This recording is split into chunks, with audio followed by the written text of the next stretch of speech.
In this video, I'm going to show you how I built a neat little DSLR copying stand out of scrap materials. Also, I have no idea what I'm doing, I just made this all up as I went along. Please forgive the terrible lighting in the next shot. Let's get to it. Alright, I have been staring at this utter mess of parts spread out across my workbench for the better part of 2 hours now, and I think I've finally come up with a good plan. Okay, maybe not a good idea, but one I think is going to work. So, let me bring you over to the chalkboard and sketch out what I'm thinking. Alright, here's the plan. I'm going to start off with a piece of plywood, probably 3/4 inch to make a base, and then off of that I'm going to bring a piece of 25 mil or 1 inch tube steel, and that's going to act as the column that the camera, particularly I plan to use the camera you're looking through right now, to go up and down, and then off of that I'm going to have a collar with a height adjustment knob, then a bracket is going to come off of that to hold out the camera so that it can look straight down, and then I'm just going to attach the center column with a couple of right angle brackets. Hopefully that works. We'll see. But, of course, before I could get to anything, I had to have some tea.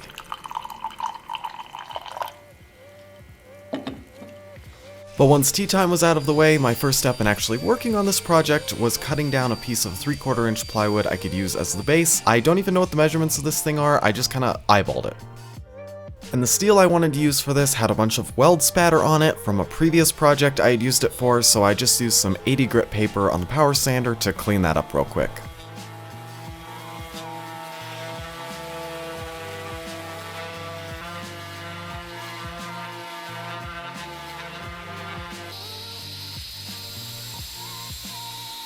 And instead of measuring all of the parts for steel at once, instead I cut one piece and then went back and measured it against the others and used each component in this build as basically a positive reference to continue cutting the rest of the pieces, and I just went back and forth, straightening off the edges, measuring, cutting another piece until I had all of them cut out.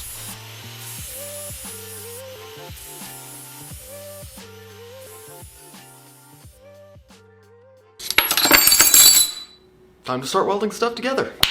Actually, before we do that, let's rewind a bit, because you saw like 2 seconds of me cutting these pieces out. Let's get a little bit more information. These 4 pieces here are going to be used to make the collar that's actually going to go around the center post here and grip onto it, while this one here is what's going to mount to the base of the camera, and these 4 here are all going to be used to make right angle brackets to attach the center column to the base, and then this long one here is what's going to connect this collar to the camera mount. And these are their measurements.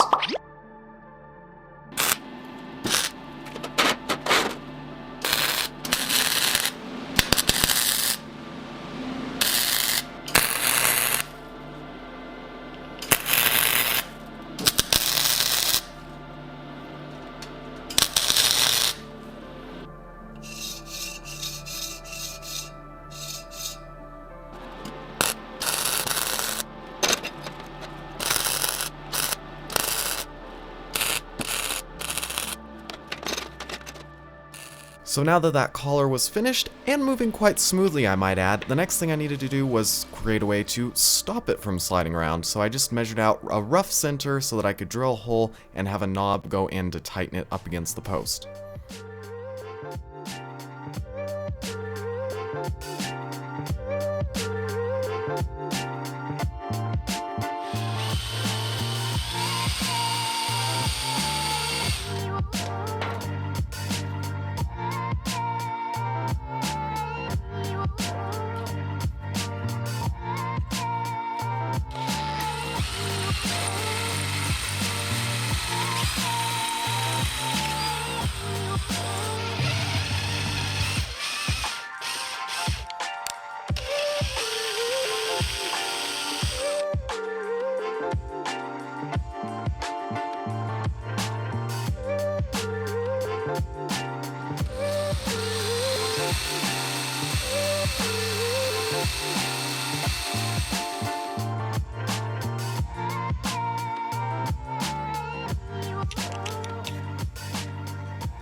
So it's been about 6 weeks since that last clip of me finishing off this bracket here, and that is for good reason. I'm lazy. You see, I decided as long as I'm doing this project, I might as well make the camera not only move up and down, but also laterally back and forth.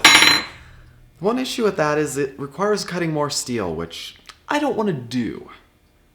Fine, I'll do it.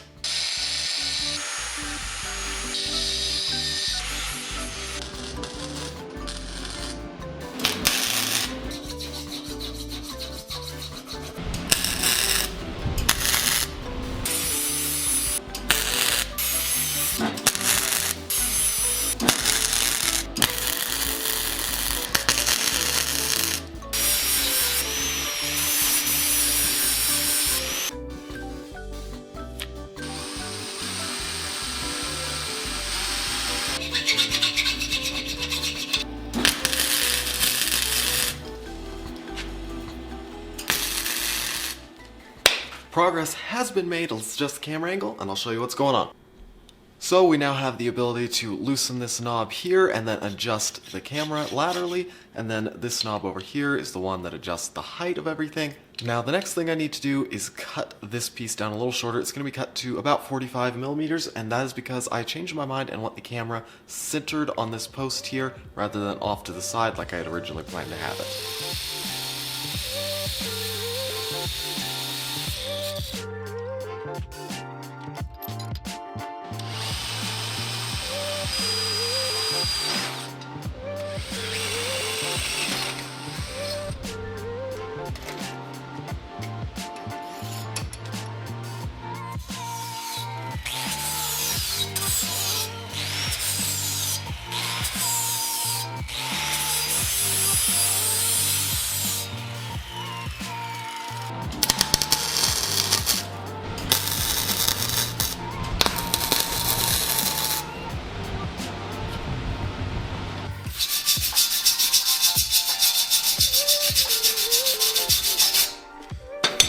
Alright, with that hole drilled in the bracket, I mounted on one of my 35mm SLRs, a nice heavy camera to test out a theory I had, a theory which, unfortunately, has been proven correct. You see, the camera right now is sitting not parallel to the base of the scanning bed, but is actually tilted slightly in this direction, and that's not good. But the good news is there's enough play in this bracket here, you can see how much I can wiggle the camera around, that I should be able to take some scrap pieces of steel and sort of wedge them in there as a pivot point, and one on either side should be able to keep the camera in a 90-degree position in relation to this post here, and at that point we should have the lens parallel to the scanning bed. I'm gonna give this a shot.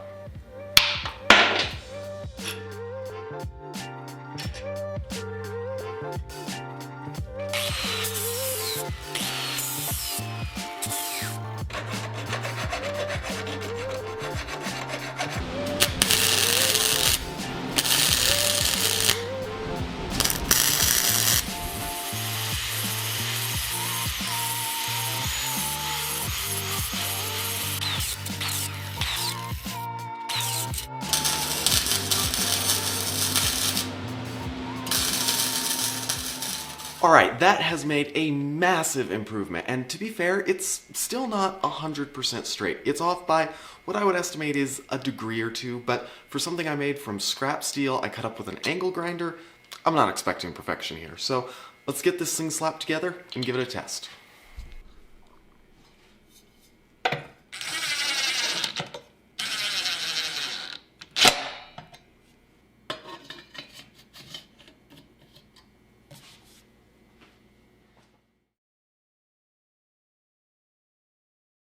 So, with it all together and into my office, I have what I think is a pretty sweet setup for using a DSLR or mirrorless camera for scanning film negatives, or even just using a smartphone to digitize some paperwork.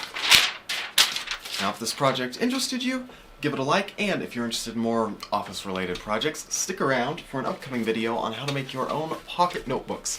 That's what I'm pretty excited about. Now, as far as the looks of this thing go, I've left it unfinished for a couple of different reasons. The first is that having this brown background of just the plywood as it is will make it easier to frame the shot, as well as to crop out the background and anything I'm editing. And as far as the metal parts go, I personally am kind of partial to the look of just bare welded steel, so it doesn't bother me any, and I'm the one that's going to be looking at it. But as far as functionality, it holds up, pun intended, to even my heaviest camera, which is this Konica T3N, which, with a 50mm lens, weighs in at just under a kilo, which is More weight than I ever plan to put on this thing. With all that said, I will leave you with some footage of this thing in use, and I'll see you back here the next time I need to figure something out.